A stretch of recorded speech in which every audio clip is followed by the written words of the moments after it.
Hello, hello, magandang hapon sa ating lahat. Magandang gabi, magandang madaling araw, magandang umaga kung saan man kayo ng sulok ng mundo. Ito na naman po ang makulit ninyo na Labandera, the political Labandera dito po all the way from Ormoc City. Nakikisingit dito po sa Nyolo Random News ng aking mini podcast para maghatid po sa inyong lahat ng mga balitang hindi nyo pinapansin kaya pinapansin namin. At wala pong paligoy-ligoy pa, kanina pong umaga ay ano na po, yun na po yung last sa mga nanonood doon sa House of Representatives. Kaninang umaga po ay last na po ng hearing ng House Committee on Justice. Nagbotohan na po sila at unanimous po ang kanilang botohan. 55 po ang members po ng House Committee on Justice at sila pong lahat, mga kaibigan, sila pong lahat ay bumoto na para iakyat po sa plenary or sa plenary yung bobotohan na po ng plenary yung articles of impeachment kung saan po kailangan po sila ng 1/3 votes. So 300 plus po ang ating mga kongresista ngayon sa Kamara. Kailangan lang po ng 100 if I am not kailangan lang po ng 105 or 106 votes para po iakyat na po ang articles of impeachment doon sa Senado para sa impeachment trial. So kanina nga po sa mga nanood, kasi pinanood po namin, akala po namin matatagalan. Nag-start po sila ng 10 o'clock yung kanilang hearing at natapos bago pa man nag-alas 12 yung kanilang hearing. At ang kanila lang ginawa kanina ay amyendahan, may mga kinanglan po ng amendments, mga typographical error, tinitingnan po nila typographical error, mga grammar, mga wordings. Ganun po kabusisi. Ganun po kabusisi ang House Committee on Justice kanina.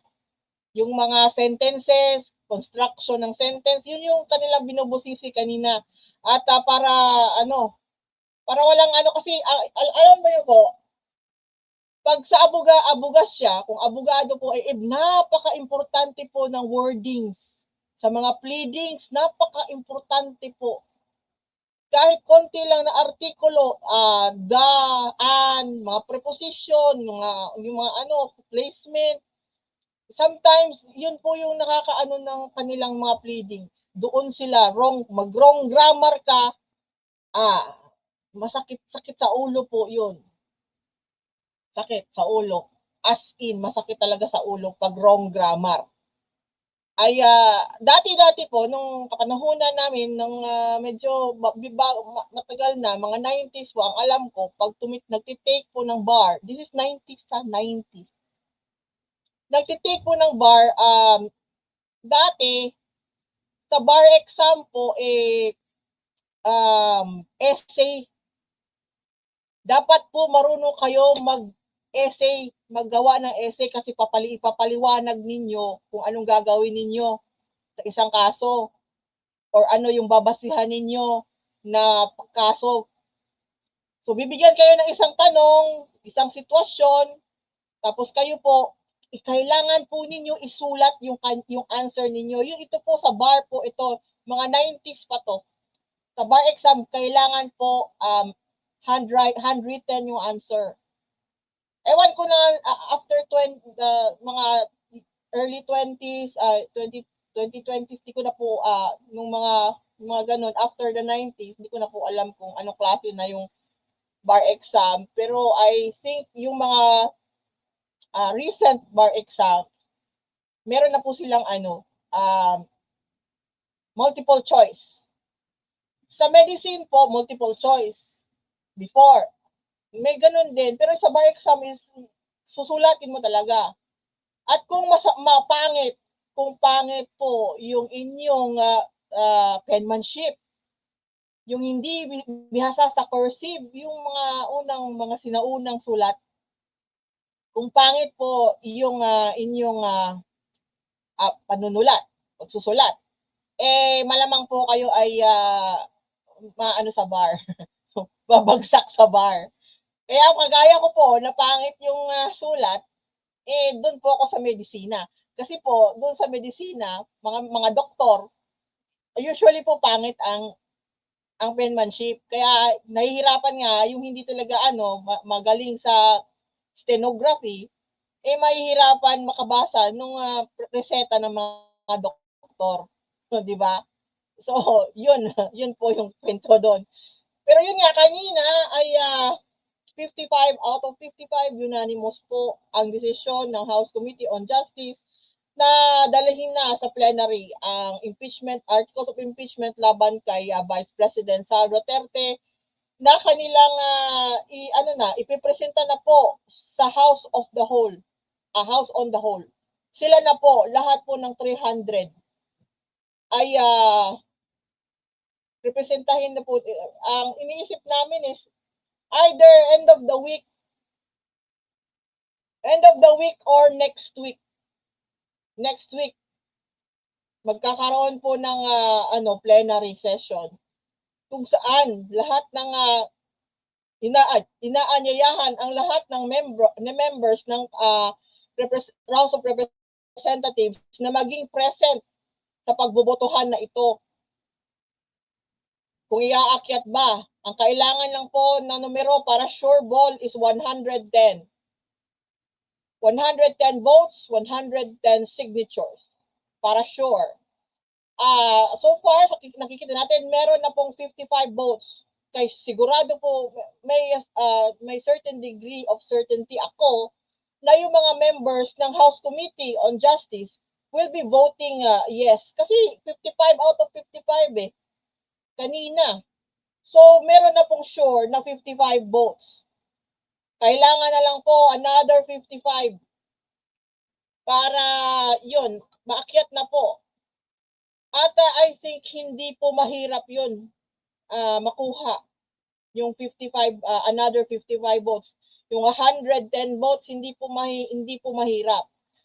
Alam po natin na yung sa membro po ng pinakamalaking membership ng sa House of Representatives ngayon ay ang Lakas CMD na pinangungunahan ni dating Speaker Martin Romualdez. Sila po, ang Lakas CMD ay bumibilang na po ng 111.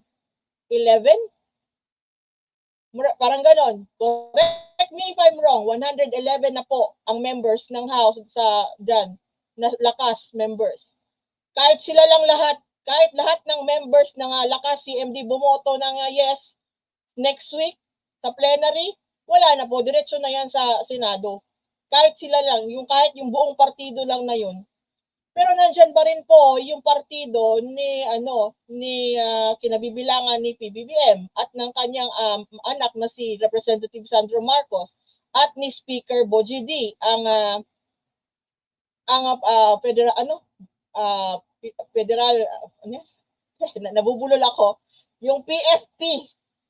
Sila po ay bumibilang ng mga 30. I think, correct me if I'm wrong, mga 30 po sila. Hindi lang yung NUP pa. Yung NUP na matampuhin yung chair. bumibilang po ang NUP ng around 30, more than 30. Ang NUP na mga matatampuhin.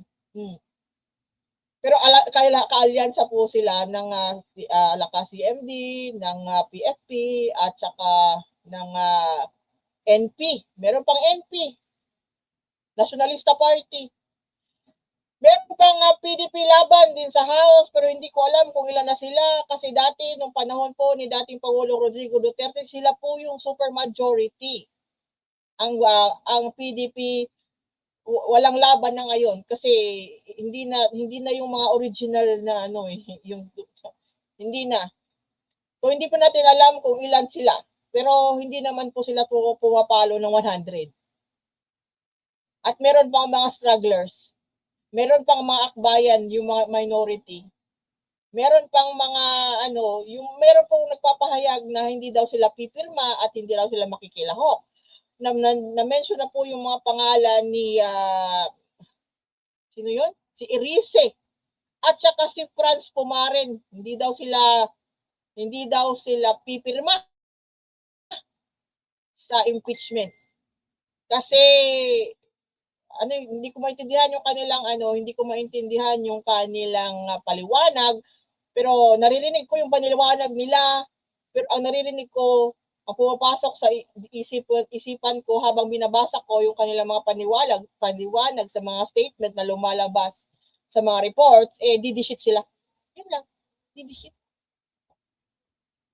Anyway, isa lang man na sila na boto. One vote, one vote. Ang kailangan po ng impeachment para umakyat po doon sa Senado ay more than 100, 5 or 6.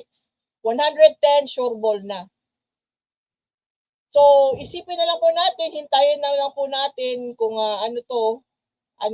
mangyayari nito. Madami pa pong drama ang nakikita natin kanina. Sabay-sabay po naglabas ng listahan ang mga kilalang DDS SOCMED influencers. Naglabas po sila ng 15 names. May nilabas po sila na 15 names na mga kongresista na kanilang sinasabi na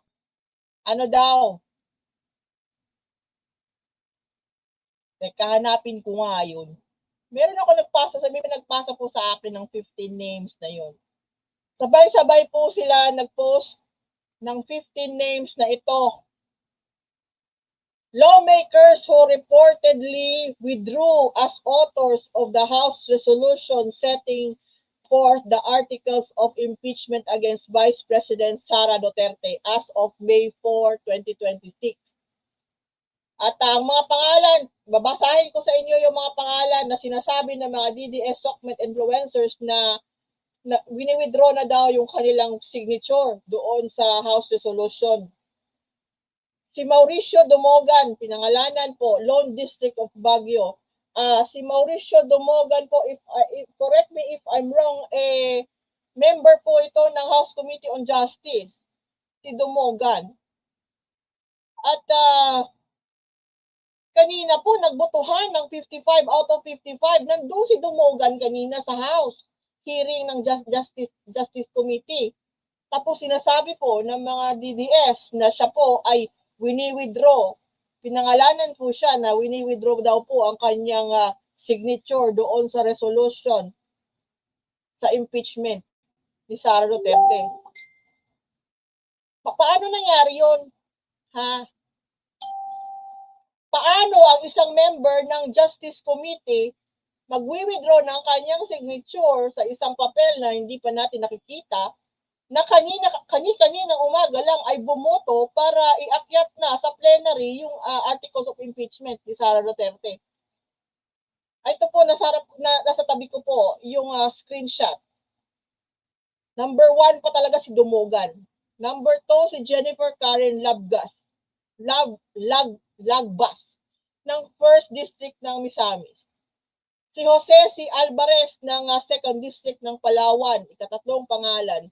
Si Aniela Bianca Di Tolentino, 8th District ng Cavite. Si Emigdio Tantuangco III ng 2nd District ng Rizal. Si Loreto Amante, 3rd District ng Laguna. Si Emerson D. Pascual ng 4th Nueva Ecija. Itong si Emerson Pascual, hindi ba to member ng House Committee on Justice din? Pakicheck, correct me if I'm wrong, pero I'm pretty sure na si Emerson Pascual ng Nueva Ecija, 4th District, ay member din ng House Committee on Justice. Na bumoto kanina na iakyat sa plenary. Ang isa pang pangalan dito na nakakaduda din po ay ang pangalan ni Chino Miguel D. Almario na 2nd District ng Davao, na alam po natin na siya po ay ang husband. Sino pa ba nakaka-remember? Siya po ay ang husband ni Attorney Migs Nograles. Itong si Chino Miguel D. Almario. Siya po ay asawa ni Attorney Migs Nograles na dating representante ng PBA party list. Bakit siya nandito sa listahan na to? Mortal na kaaway. Mortal na kaaway ng mga Duterte yan. If yung ginawa lang nila kay Migs nung nung nakaraan na midterm election sa pagtakbo doon sa first district ng Davao City.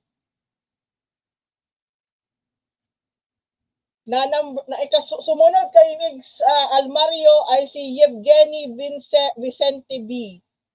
Second District ng Misamis Oriental. Sunod si Arnan Panaligan ng First District ng Oriental Mindoro. Sunod ay si Miguel Wowo Portes Jr. ng Second District of Sorsogon. Sunod si Gil Kabarangay Jr. Acosta, 3rd District ng Palawan. Susunod si Ana Victoria Biloso Tuason ng 3rd District ng Leyte. Kapitbahay namin dito po. 4th District po ako dito sa Leyte. At ang last na sa kanilang napangalanan na 15, 1, 2, 3, 4, 5, 6, 7, 8, 9, 10, 11, 12, 13. Ang susunod ay si Christine Singson Mihan ng 2nd District of Ilocos Sur. Ang last po na sa is si Bier Rodriguez. Hindi na po naka-indicate kung ano siyang distrito. Ito po ay galing sa Politico. Screenshot po ito sa Politico. At ito po ay ang binaviral ngayon na mga kilalang mga DDS. Excited sila.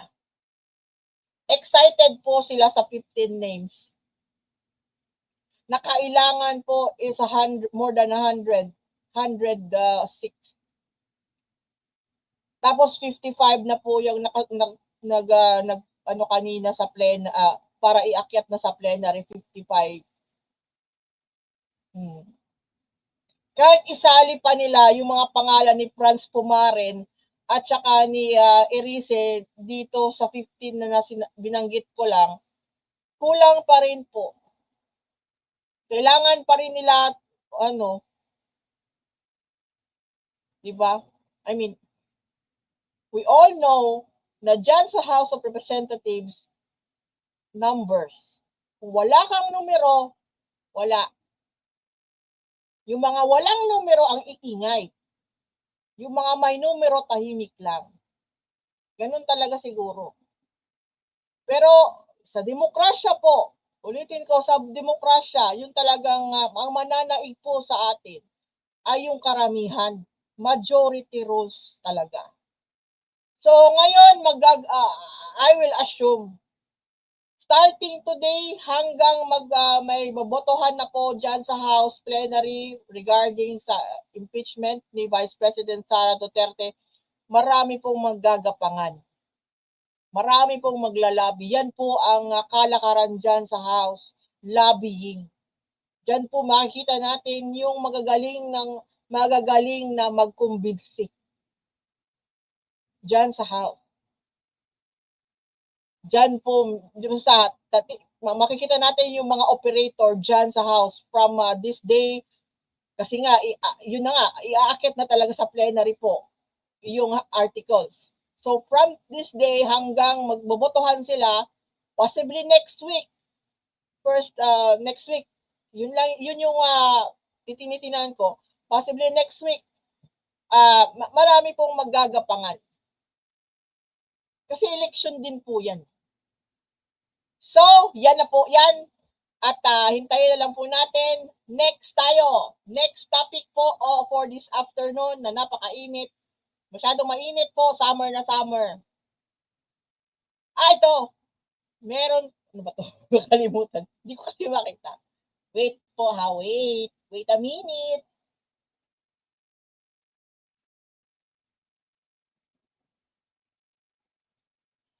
Hindi ko makita. Wait ha.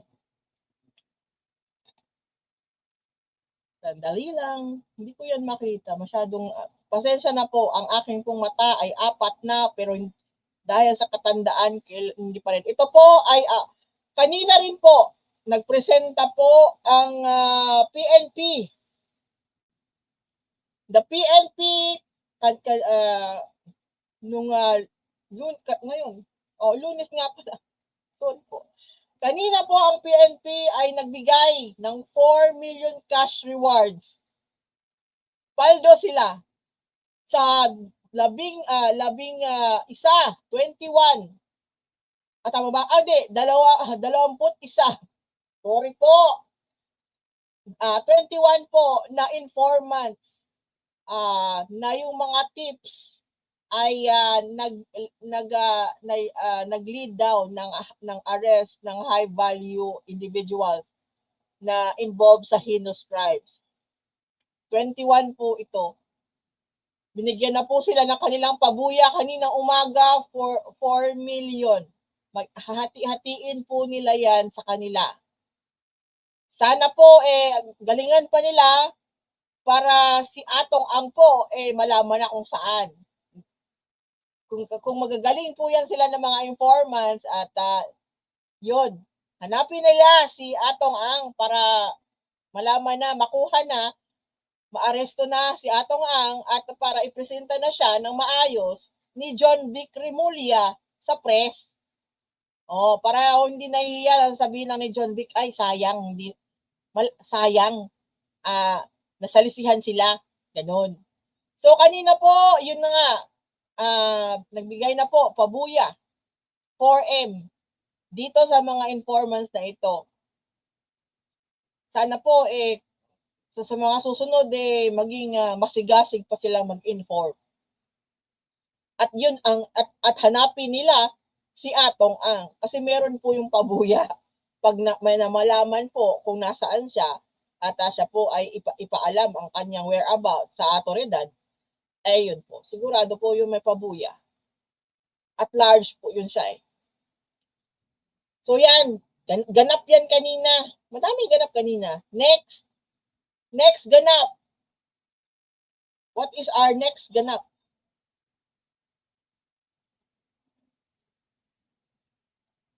Ito. Kaninang umaga po, si PBBM, kasama nga si John Vic Remulla na taga Cavite, kasi Cavite nyo nga, pumunta po sila kaninang umaga sa General Trias, Cavite, para mamahagi po ng bigas. Personal po na namahagi si PBBM ng bigas at siya po, kinausap po niya ang 165 na presidential scholars ng lugar. Kanina, kung gusto po ninyo makita ang video niya na sinasabi ko, kinikwento ko na yan, bago po ako umakyat sa live ko na ito, pinost ko po yung 10 minutes na video ng ganap na yan. Doon po sa The Political Bandera 4.0. Yung po mga video clips na makita nyo na pinagtagpi ko, ay yun po yung mga clips na hindi po ninyo makikita sa mainstream. Yun. Nandun po sa kung meron po kayong oras na 10 minutes, ayun, panoorin nyo po doon. Nandun na po. Yang ganap na yan. Si PBBM po, pinagkaguluhan ng mga tao doon sa General Trias. Meron pa pong nagnakaw ng halik sa pisngi. No joke. Meron pong nakahalik sa kanyang pisngi. At yung mga tao doon ay talaga pong niyayakap siya. Niyayakap po siya. Yung pong pinost ko doon sa aking page, nandun makikita po nyo raw. Kahit po tagpi-tagpi yon na dinugtong-dugtong ko, pero hindi ko po masyadong yung sound. Wala pa akong ginawang sa sound. Kung ano lang po yun, pinagtagpi-tagpi ko lang yun. Hindi ko po yun minamipulate, hindi ko po yun ng AI. Fade in, fade out lang, tsaka transitions lang po yung nilagay ko na treatment doon sa video. Pero all of it, maririnig nyo, makikita nyo yung mga taong lumalapit sa kanya, niyayakap siya, hinahalikan siya. Ganun po. At makikita rin po ninyo yung sakit ng ulo ng kanyang PSG na nagbabantay sa kanya na yung iba hindi na makapigil dahil lumalapit talaga yung mga tao kay PBBM. Ganon po. At si PBBM naman, bukas din. Niyakap din niya. Nakikipagkamay po ang presidente.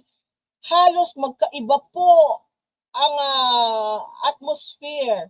Kung nakita po ninyo kung paano ang Vice Presidente ng Pilipinas na si Sara Duterte, halubilo sa tao, halos hindi po makalapit ang mga tao kay Sara dahil siya po ay nasa loob ng isang kordon.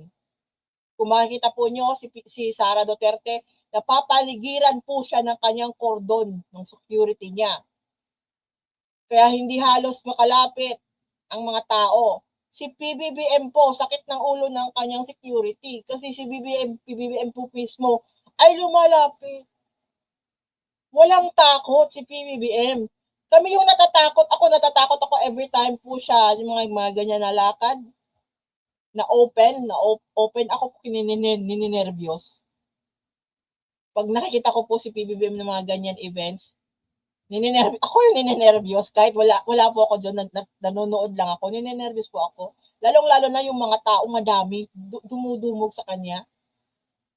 So, binabantayan po namin kahit po yung mga clips, tinitingnan po namin yung mga tao, yung mga muka ng tao, yung mga actions ng tao, inoobserbahan po.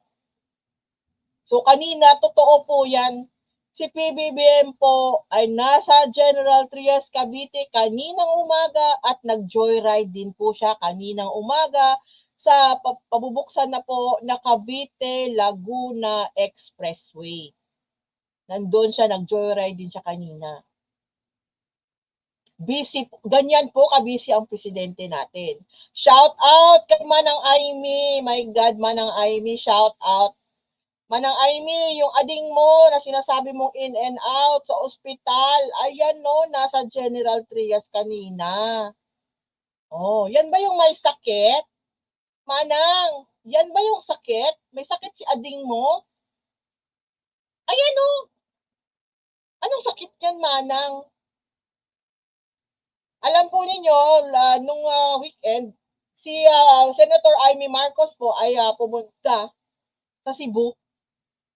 Sa Cebu po ay nagpa-interview po si Manang Amy sa Cebu at sinabi po niya sa mga nag-interview sa kanya na hindi po totoo yung pinapakalat ng kampo ng mga Duterte na kasali siya, na buhay pa po yung, hindi po patay yung kanyang ading. Buhay na buhay yung kanyang ading. Yun yung sabi niya.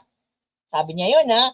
Tapos, ang padugtong pa niya yun, pero siya, parang sinasabi niya na siya daw ay ang alam niya. Yung kanya daw ading ay in and out sa ospital. Nang intriga pa si Manang Aimee. In and out daw sa ospital ang kanyang ading. Ha? Paano? Manang Aimee, ako, sumusubaybay ako the last few days sa ading mo. Hindi namin nakikitaan na sa kanyang very busy schedule na nakaka-in and out siya ng hospital. Last week, nandito siya sa Leyte. Ngayon, nasa Cavite. Namimigay ng bigas. Nagbubuhat ng 10 kilo ng sako ng bigas at binibigay sa mga beneficiaries ng kanyang programa. Siya mismo nagbibigay. Kung may sakit yung ading mo, hindi niya magagawa yan. Baka ikaw yung may sakit, Manang Aimee, or hindi sakit siguro sa'yo, pakiayos na po. Yung ilong, tabingi na po yung nyo yung ilong nyo, rhino. Kailangan na po ninyo yan ayusin. Of course, mahal ko siya. Kapatid ko. Pero I haven't seen him in perhaps over a year now. Do you wonder why? You still wonder why bakit ayaw ka tingnan ng ayaw ka i-meet ng brother mo ng sinasabi mong mahal mong kapatid, Manang Aimee? Do we need to spell it out for you to understand? Inakusahan mo last November yung ading mo na nagdodroga. At hindi lang yung ading mo nagdodroga, pati yung asawa ng ading mo, pati yung mga pamangkin mo nagdodroga. Sinabi mo yan sa harap ng INC. At anong nangyari sa ginawa mo? Yung kanilang 3 days na rally, naging 2 days na lang. 2 days na lang dahil sa speech mo. Oh. Siniraan mo ang buong first family. Sinabi mo pa na yung isang pamangkin mo na si Sandro ang nagbibigay ng droga sa mga anak mo. Manang Aimee. Ganon? Maniniwala kami sa iyo? Yung kapatid mo, Manang Aimee, si PBBM, matino, may asawa. May mga anak, maayos na palaki. 33 years na married yung ading mo sa kanyang asawa, one and only. Ikaw, Manang, nakailan ka? Bago ka naka-find na true love mo, Manang. Yung inaakusahan mo, Manang, na adik. Pero ang matino, mahal na mga tao. Nilalapitan ng mga tao. Magaan ang dating sa mga tao. Ikaw, Manang, itim na itim talaga eh. Itim talaga, mabigat yung aura mo, Manang. Sa totoo lang, mabigat ang aura mo ngayon. Itim. Kadidikit mo sa kay Sara Duterte, ganyan. Wala na. Yung kapatid mo, nagtatrabaho. Nagkakasakit na nga eh. Hindi na naman yan siya kagaya mo, Manang Aimee, hindi na yan siya bata.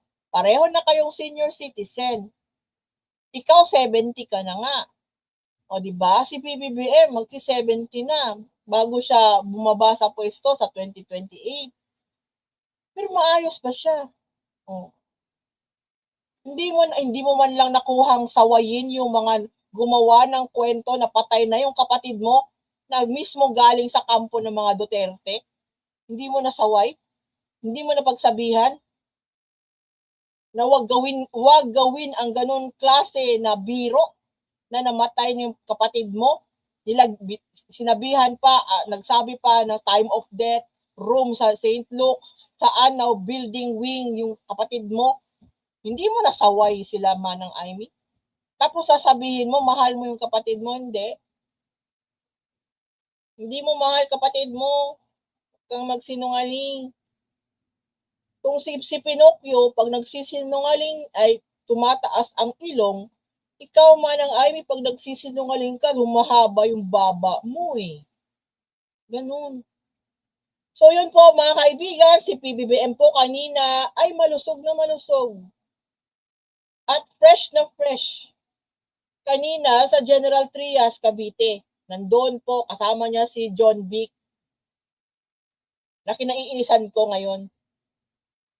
Sorry Pogi si John Vic, yes. Pero nakakainis siya. Minus-minusan mo yung press con, John Vic ha. Kung magpe-press con ka man, siguraduhin mo, nakatabi mo na yung target mo, na tinarget mo. Ay para bago mo ipresenta sa media, huwag ka magsasabi na, ay, sayang, hindi namin nahuli. So yon, sa mga gusto makita si PBBM, nandun po, 10 minutes na video sa page ko sa The Political Labandera 4.0 sa Facebook. Panoorin nyo, pati yung mga nagtititili doon ng mga tao. Wala pong kaarte-arte si PBBM. Wala. Nalapitan talaga siya kanina. At nag-joyride din siya sa Cavite Laguna Expressway na malapit na bubuksan. Bubuksan na sa publiko na makakatulong po sa traffic, sa daloy ng trapiko doon sa mga lugar na yan. So next, Manang Aimee ha, yung kapatid mo maayos, ikaw hindi. Sus! Ito pa. Si Senator Bato de la Rosa na awol nung nagsimula pa nung November hanggang ngayon, mga kaibigan, May na po ngayon. May. More than 6 months na po si Bato na awol sa Senado. Hindi na pumapasok, pero yung kanyang opisina gumagana pa rin kasi yung opisina po niya sa Senado ay minamandohan ng kanyang mga anak at kamag-anak.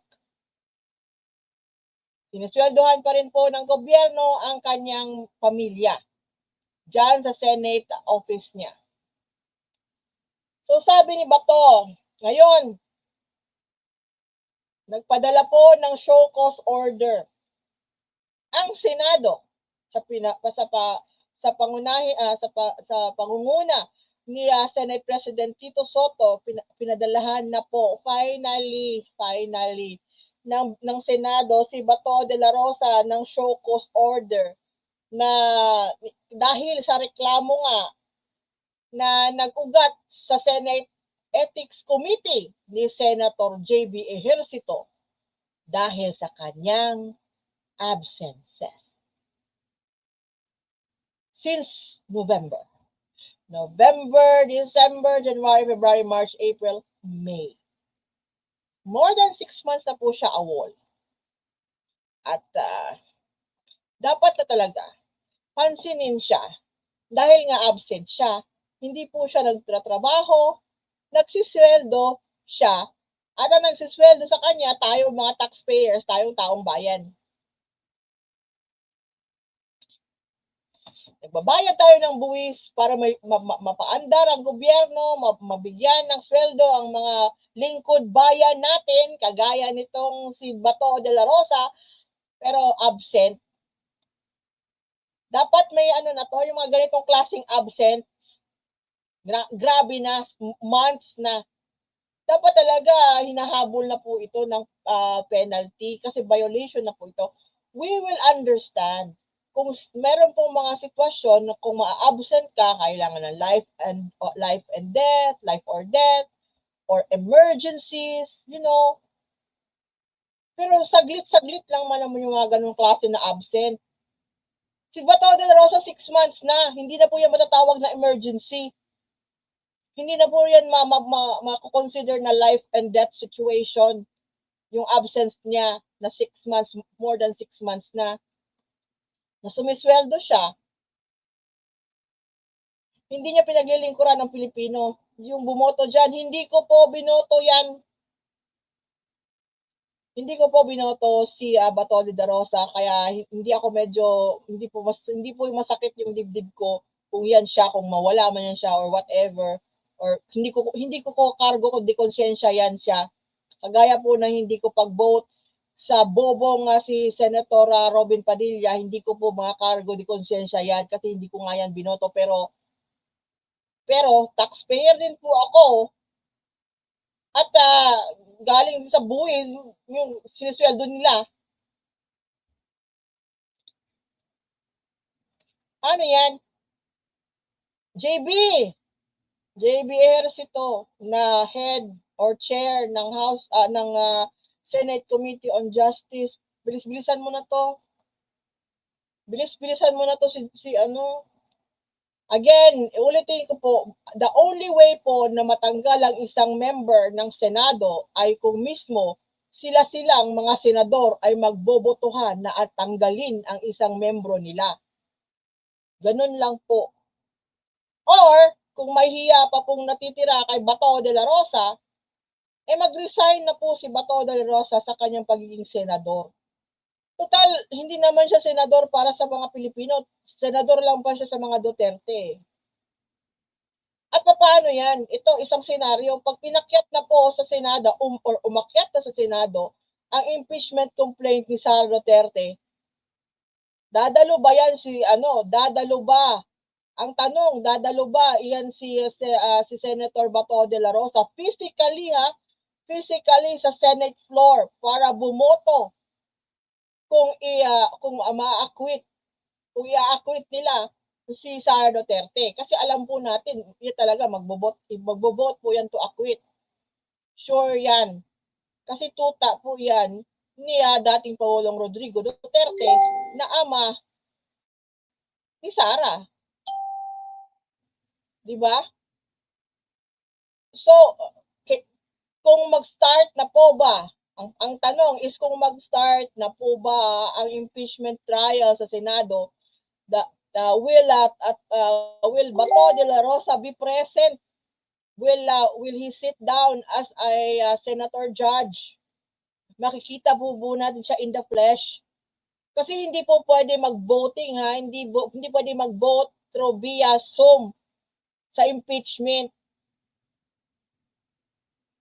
Unless gagawin nila ay iibahin nila yung rules doon sa Senado ng impeachment na pwede bumote ang in absentia, wala doon sa Senate floor. O depende na po 'yan kay Senate President Tito Sotto. So 'yan, show cause order. Ay, ito pa, next. Kanina to habang naghihiring po ang House Committee on Justice, nagpatawag po ng press conference ang mga abogado ni Mans Carpio, yung asawa po ni Vice President Sara Duterte. At nag-iiyak. Ang sabi ni Neil Abayon, Attorney Neil Abayon, bawal yung selective justice because that violates our rights to due process and equal protection. Kasi nga po, pinupush nila na private citizen si Mans Carpio, na ang asawa ay very public figure. So, if it violates due process, that constitutes as grave abuse of discretion. Therefore, this is an unconstitutional act. Confidentiality laws should be treated equally.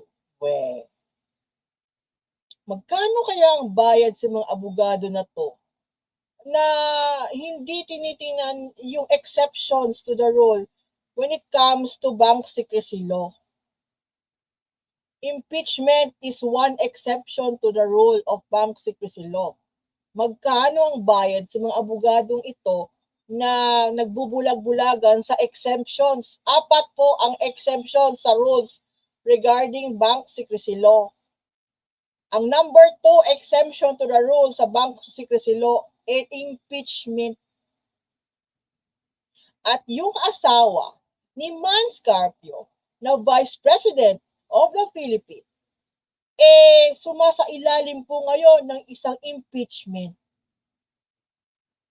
Ikaw na asawa ng Vice Presidente, kahit ikaw ay pribadong individual, kasal kayo.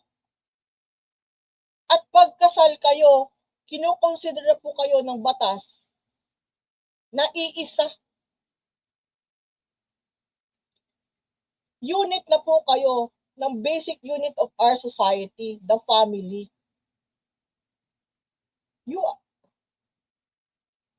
Unless hiwalay kayo. Unless hiwalay kayo talaga.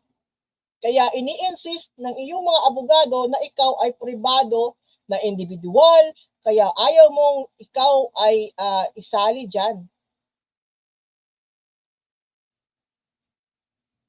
Pinapahirapan mo yung mga abogado mo, Mans.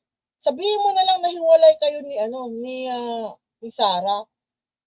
Na wala kang kinalaman dyan at ihiwalay ka at ipupush yung pribadong individual mo, citizen mo, dahil hiwalay ka na sa asawa mo. Again, you have to prove na kayo ay hiwalay. This is a little too late kung ito pa yung ruta ng depensa mo. You are married, you are one. Kahit sa konstitusyon natin, kahit sa mata ng Diyos, kinasal kayo eh. Ang sabi naman po ng isa pong abogado pa rin ni Mans Carpio na si Danao ay the 6 billion daw is fake and a lie. Well, they should take it up with AMLA, anti-money laundering council. They should take it up with AMLA.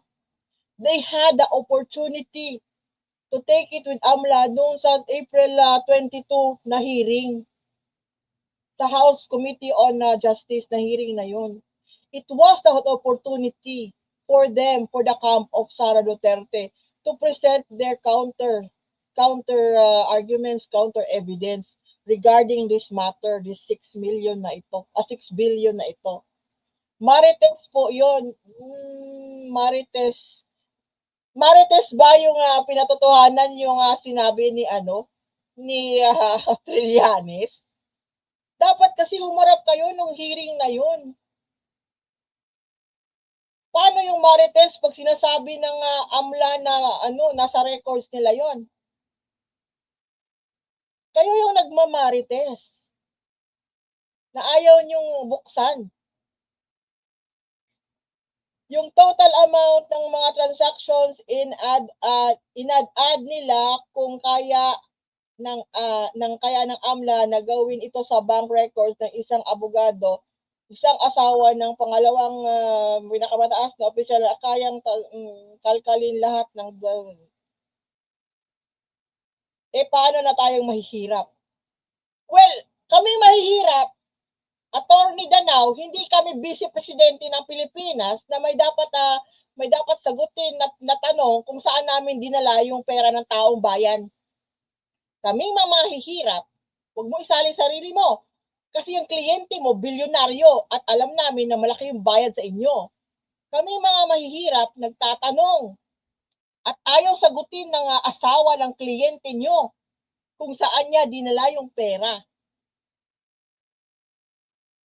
Kaming mga mahihirap nagtatanong, saan nanggaling yung confidential funds? O, saan dinala yung confidential funds? Bakit may disallowance galing sa COA? Na nag-amount na ngayon, Attorney Danao, kung i-add mo, 448 million pesos na yon na tinatanong ng taong bayan, saan yung dinala ni Sara Duterte? Na asawa ng kliyente mo, nakasal sa kliyente mo. Attorney Mans is not fighting merely for his private rights. Ano naman? He's fighting to preserve the integrity and confidentiality of the bank records. His bank records. Yung kanya lang bank record. How selfish is the husband of the Vice President of the Republic of the Philippines. The more you insist na private citizen si Mans Carpio, yung mga abogado niya, the more they insist na private citizen si Mans Carpio, kaya dapat hindi siya galawin, blah, blah, blah. The more the Filipino people will see the selfish nature of the husband of the Vice President. So, very good po yung PR handler nyo. So sloppy, napakapangit ng optics. Napakapangit po ng optics na ang asawa ng Vice Presidente ay napaka-masarili. Na walang pakialam sa kanyang asawa na sumasailalim ngayon ng impeachment. At malamang next week, pag magbobotohan, ako po may kutob po ako. Next week, pag magbotohan na ang plenary, mai-impeach na naman sa ikalawang pagkakataon ang Vice Presidente ng Pilipinas sa House of Representatives. For the second time. Yung first time po na siya ay na-impeach noong February 5, 2025. Last year. When it happened, I was in Manila. Noong February 5, kararating ko pa lang po sa Manila noon. It was a year ago. Hindi na, dapat nga po pumunta. Kararating ko lang po sa Manila noong araw na yon, February 5 talaga. And I was supposed to, pupunta sana ako sa diretso sa Batasan, Pambansa. Pero Yung sinistayan ko po that time was in, if I remember, I was staying in Santa Mesa at that time. Malayo pala yun sa sa Batasan, Pambansa. And I arrived afternoon na from Tacloban. But I was there that day na nagbotohan po yung 215 congressmen na ma-impeach si Sara Duterte noong February 5, 2025. And next week, possible na we will all see a history in the making again na for the second time na si Sara Duterte ay ma-impeach sa House of Representatives. At for the second time, iaakyat na po muli sa Senado. Kung saan po, iba na po yung Senate President doon na hindi nakikipagtalo sa kung sino man, kung anong ibig sabihin ng forthwith. Kahit ano pang sabihin ng sabihin pa ng Supreme Court na nasa discretion ng Senate President kung anong ibig sabihin yung forthwith. Diba? So, yun po. So, yun na nga. Sinasabi ko sa inyo, sa ginagawa po ng mga abogado, ni Mans Carpio, ay lumalabas po na gusto po niya i-disengage sa kanyang asawa, the very public figure, ang kanyang private self. Gusto niyang ihiwalay ang kanyang sarili sa mismong asawa niya. Kasi nga, siya po ay private individual at ayaw niya na masali sa problema ng kanyang very public figure na asawa. Yun ang impresyon na iisipin talaga ng mga tao. So, yun. Na-cover ko na ba lahat?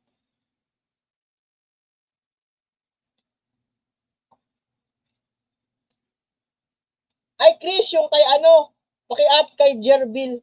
Ito, last.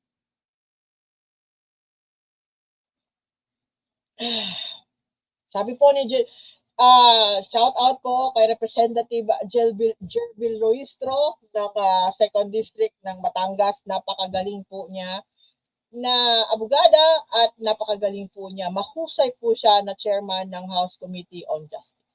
Kanina po. Sabi niya, kanina po tong umaga, sa opening po niya kanina, meron na pala tayong hawak na ebidensya mula mismo kay Vice President Sara Duterte. Hindi na natin kailangan tumingin pa sa malayo.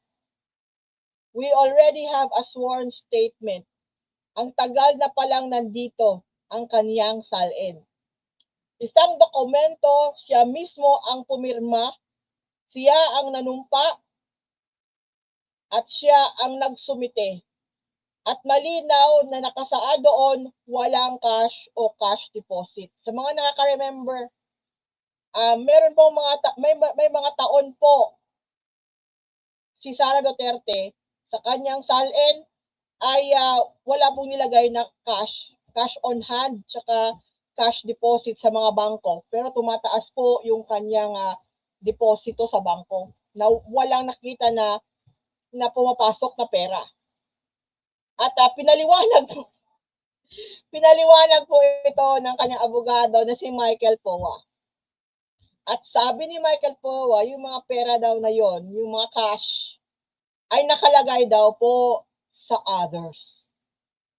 Nilagay nila yung cash na dapat dinideclare doon sa mga field na cash on hand at saka cash deposits, doon nila nilagay yung cash sa others.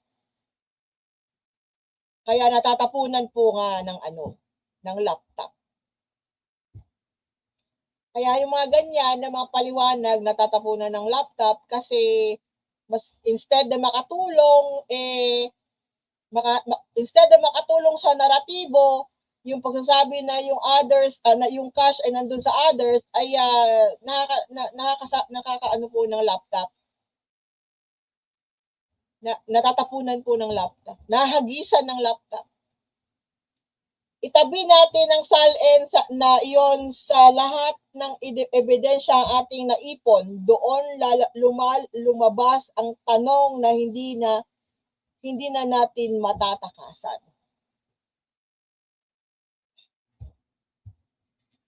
Bakit ini-emphasize po ni Representative Luistro ang SALN? Ulitin ko, sa history po ng impeachment, sa history po ng mga impeachable officers na dumaan sa impeachment, ang nakakadali po sa kanila ay ang SALN. Doon sa nakaka-remember kaya Chief Justice Renato Corona noong 2012, SALN din po. SALN yun, isa sa mga mabigat na naging mitsa ng kanyang pagka Chief Justice ng Supreme Court. Si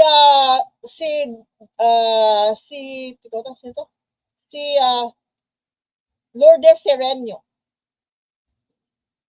natanggal po ab initio sa pagiging Chief Justice dahil din po sa SALN. Hindi siya nag-file ng SALN nung siya po ay nandun pa nagtiteach or naging staff yata sa UP. Hindi lang siya nagsumite ng tamang SALN. SALN din. Yung naging init siya ng pagiging Chief Justice ni pangalan rin, Milu Sereno. SALN din. So yang pong SALN, makamandag po yan pag sa impeachment na po ang inuusapan.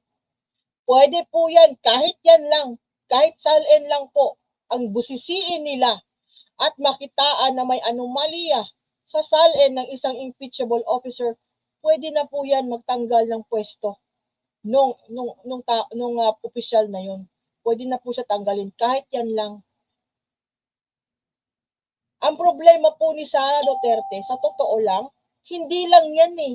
Hindi lang SALN niya yung may problema, si Sara Duterte. Meron po siyang grave threats. May grave threats po. Kung yung SALN, yung sinasabi po ni Jerbil Luistro na yung ebidensya sa SALN ay pinirmahan niya, siya kasi nagsumite. Isa na yan na mabigat na ebidensya laban sa kanya kay Duterte, Sara Duterte. Yun din po, sa kaso naman po ng grave threat niya sa 3 tao, isa doon ng presidente ng Pilipinas, ay siya rin po, si Sara Duterte rin po yung ebidensya. Siya rin po yung nagbigay ng ebidensya laban sa kanyang sarili doon patungkol sa grave threat. Si Sara Duterte rin. Doon po patungkol sa bribery. Doon sa Department of Education officials, madami po silang ipapatawag. The moment na mag-impeachment trial, isa na doon si Mercado. Yung mga binigyan ng envelope. Ang AFP malamang ipatawag din po. Yung regarding yun sa leadership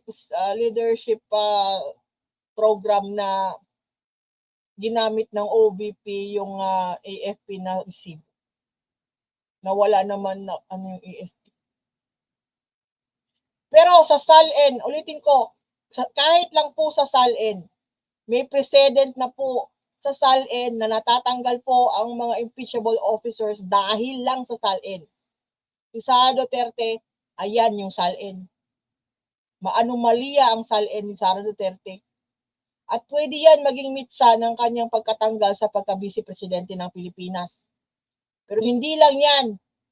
Doon din sa grave threat kung saan siya po mismo ang ebidensya dumabas sa kanyang bibig. Siya po ay nag-conspire sa isang individual na patayin ng presidente ng Pilipinas.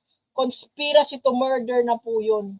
At yun ay krimen po sa ating batas. Ulitin ko, krimen na po yun yung nagpaplano ka na patayin ang isang tao, krimen po yun. No joke, no joke. So yun mga kaibigan.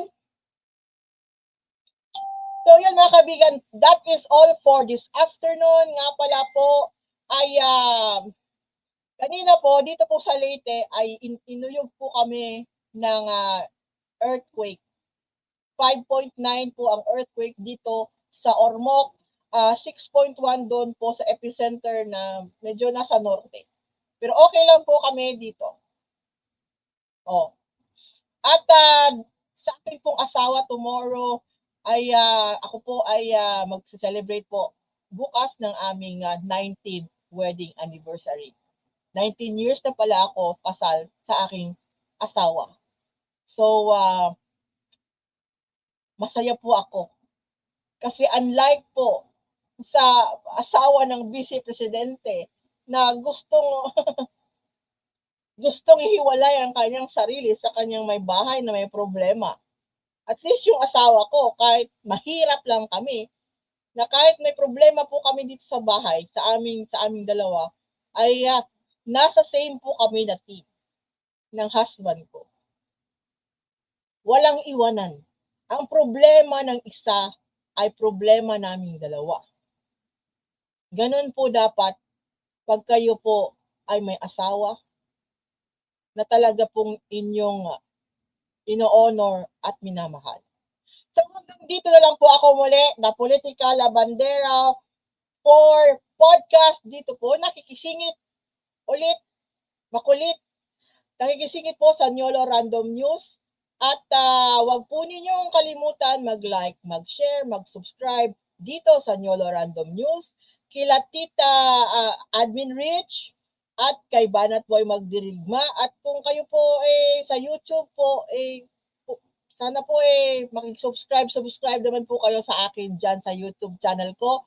Pero kung kayo po ay laging tumatambay sa Facebook at mahilig magbasa, hanapin nyo lang po ang The Politika Labandera 4.0 na page. At kung kayo po ay nasa TikTok, hanapin po rin nyo yung TPL3 doon. The same lang po, hanapin nyo po yung cartoons na naglalaba.